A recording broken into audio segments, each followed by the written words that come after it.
Thank you very much for the opportunity to be here. Great to be in Paris. I am, as Michael said, the founder of the Open Wallet Foundation, which is an open source foundation that is focusing on digital wallets and credentials.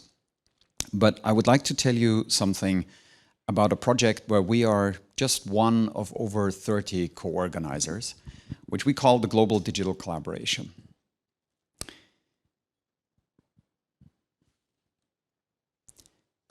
Can I ask you, who here heard of the Global Digital Compact? Can you raise your hand if you know what the Global Digital Compact is?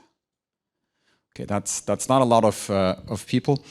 The Global Compact was agreed last year by most of the world's leaders, countries from around the world. And it basically says two things. The first one might seem completely obvious to everyone in this room. It says that digital technologies are crucial. They are incredibly important.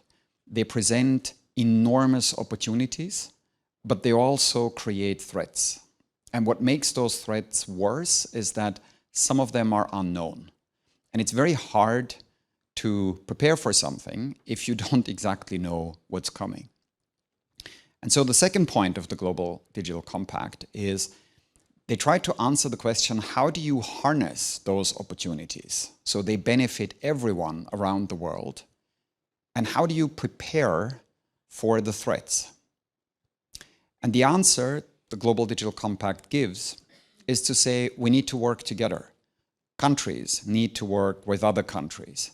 Companies need to work with other companies, and countries and companies need to work together. For those of you who are into UN parlance, this directly addresses 3 of the Sustainable Development Goals, number 8, number 9, and number 10. So those are the goals of the Global Digital Compact. Now the question is, how do we go at this? You know, how are countries and companies supposed to work together? And so what we're proposing is to go from Global Digital Compact to Global Digital Collaboration. Now, one question is, who should organize this?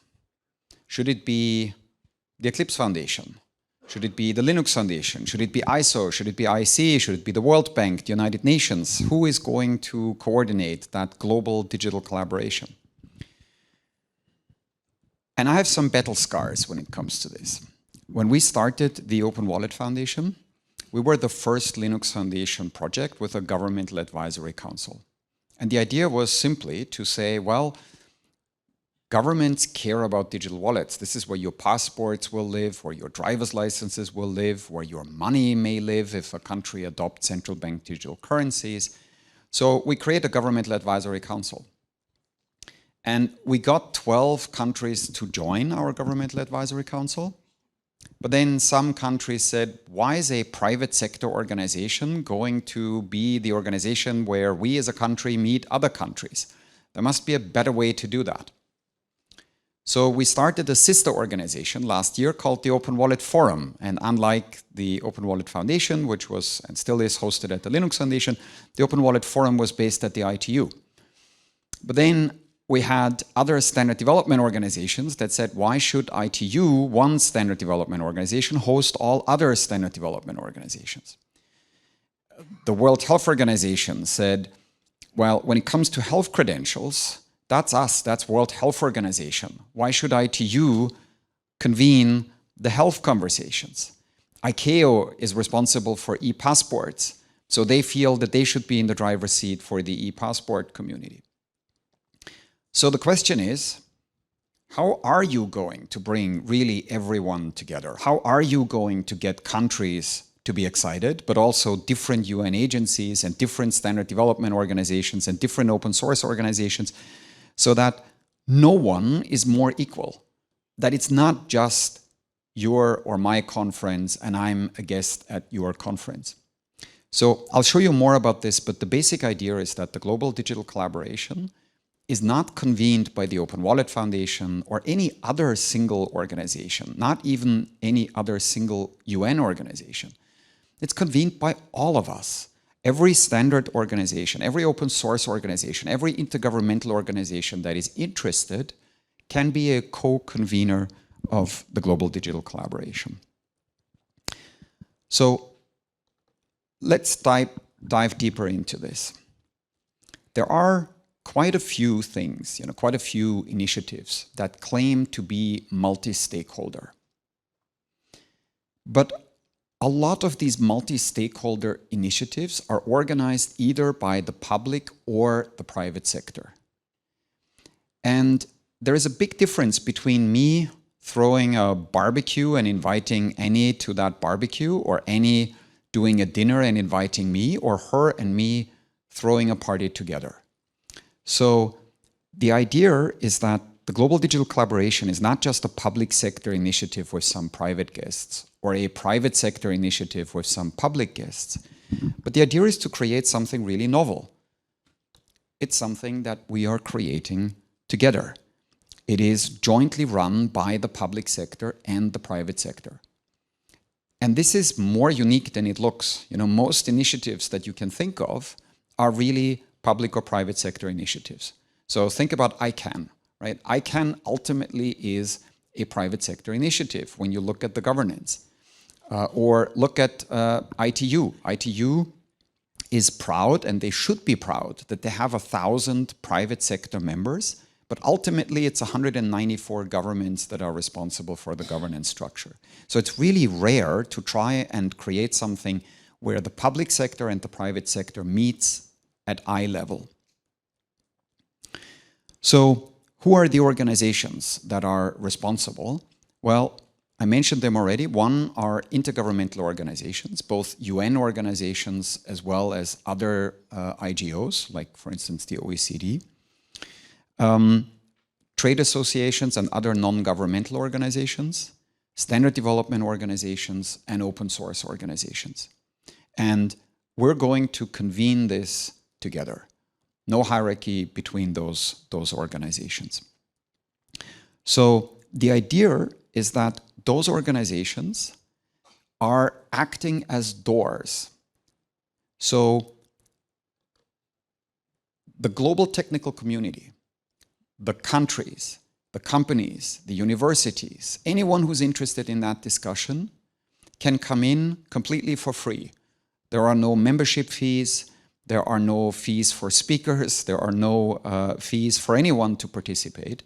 It's really open, but you have to be a part of a community, part of the ISO MDOC community, or part of the World Bank, or part of the World Health Organization's digital credentials community. Any one of those communities you have to be a part of, and then you can basically apply it to those organizations, and you can say, I want to be part of the global digital collaboration. And so what you see here is the goal. We're not quite there yet. ICAO is not a member yet, but World Bank is. So the idea is that the World Bank community is going to come in through the doors of the World Bank. The health community is coming in through the doors of the World Health Organization.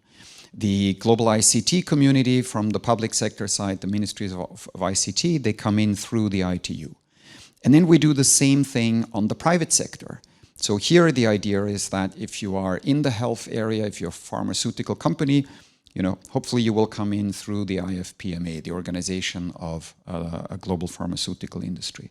And then the same is true, if you're part of the ISO MDOC community, you come in through ISO. If you are part of the passkey community, you come in through the FIDO Alliance. So that's the basic idea of how this is going to work. Now, what are we going to focus on? We're not going to create standards, because you should really create standards in standard development organizations. We're not creating a new standard development organization. We're not going to create code. So you may say, well, what are you going to do if you don't create standards or code or laws? Well, we believe there are a couple of domains. You see some of them here. There are probably a lot more. And there are a lot of different building blocks, from formats to protocols to APIs. And there are a lot of different standard development organizations that are responsible. And there are different open source projects that create reference implementations on top of those standards.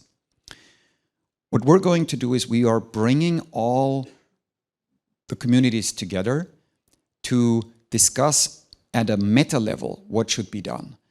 So when these discussions result in a need to change a standard, that would go back to the standard development organization. And I'll show you in a bit a little more about the topics that we have identified. So this is how the global digital collaboration looks like today in terms of co-conveners. A few are missing, but most of the partners are here.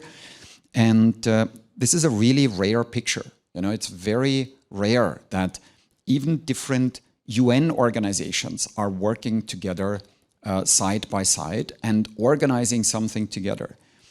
It's not that often that different standard development organizations are inviting people to come to the same initiative. So we're really proud and happy, but this is not complete. There are a few UN organizations that are probably missing. There are still a few standard development organizations that are missing. ETSI just joined last week, which is why they're not on this slide yet. Another organization, Sensenelec, just joined yesterday, which is why they're not here. So you'll see even more logos appear and even more doors come up basically through which organizations will be able to join. So the global collaboration will work in discussion groups. They are created bottom-up. So any two standard organizations or open source organizations or intergovernmental organizations can come together and say, we want to collaborate on something. You don't need anyone's approval. You don't need anyone to bless this. You can basically create a discussion group and you can say, here is an important collaboration, something that should happen between governments and the private sector. And then you just do it, and the global digital collaboration is simply a framework on which you can do so. You also see that the collaboration groups will meet for the first time in Geneva on July 1st and 2nd. We have rented the largest conference center in Geneva for 2,000 people, so we hope a lot of you are going to show up. We really need to fill those rooms, and we hope it's going to be an amazing opportunity for people to come together in person.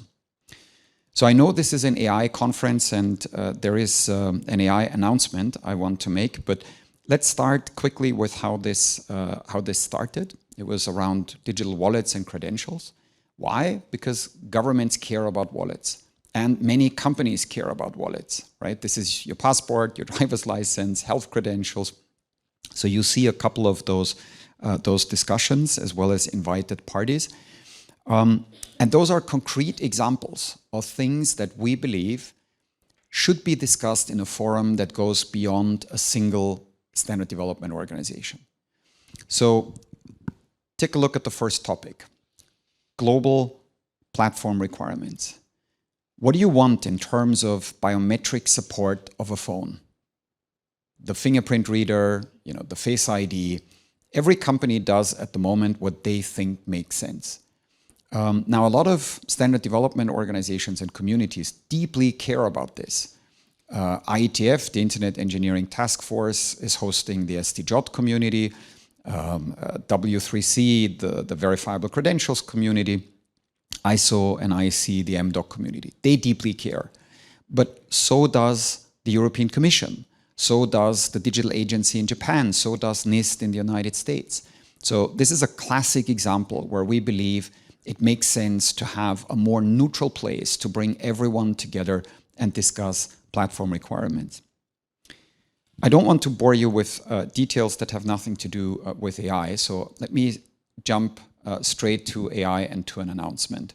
We haven't talked about this publicly yet, but I am really glad to announce that two Linux Foundation projects, PyTorch and LFAI in Data, as well as BAAI, are the first partners of a dedicated AI topic that is going to be held as part of the global digital collaboration.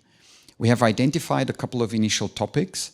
We hope that there is going to be a lot of input from the community here. What are the topics that you are excited about? What are things that the public sector and the private sector should discuss together at eye level? What should be discussed in a neutral space in Geneva And we hope we're going to identify a couple of topics. And the goal is not to have another one of these conversations or conferences at a super high level where we just remain at, we should work together. Let's identify a few things where we can actually move the needle, where we can really produce something that would make sense for people to collaborate on. So the conference in Geneva, I mentioned already, will happen on July 1st and 2nd. That's before WSIS, the World Symposium on the Information Society and AI for Good, which is a UN conference. So a lot of public sector officials are in Geneva for AI for Good. And the idea is that just a few days before, we are going to bring the private sector, hopefully, to Geneva as well, to basically create something that is, as I said before, a public-private initiative. It is live, it is in person. The main stage alone has a space for 1,750 people. So we really hope that there are going to be a lot of government officials that care about digital topics, as well as their counterparties from the private sector. We also have 15 breakout rooms. So the idea is that on day one, we have this large room and we can really give an update to public officials, to the private sector of where we are at the moment in critical digital topics. And on day two, we have 15 rooms for breakout sessions to really advance the conversation on specific topics. So the last thing is a QR code, and the last slide is an invitation.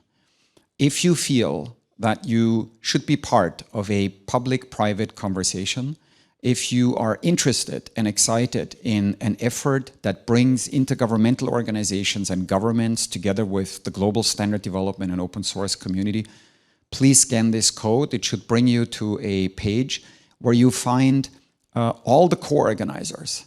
And you can pick the co-organizer that you feel comfortable with. If you pick the Open Wallet Foundation, we're very happy to approve your admission to the GDC in Geneva.